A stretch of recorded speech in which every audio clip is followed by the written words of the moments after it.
Mirziyoyevning buyuk kelajagimizning mard va oliyjanob xalqimiz bilan birga quramiz asarida hikoyaviy mazmuni shulardan iborat. Ya'ni dehqon haqida hikoyaviy parcha.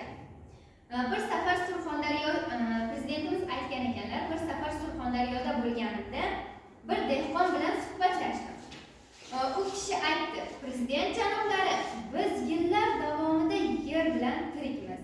Endi yer bizni boqadigan emas. Biz yerni asraydigan bo'ldik.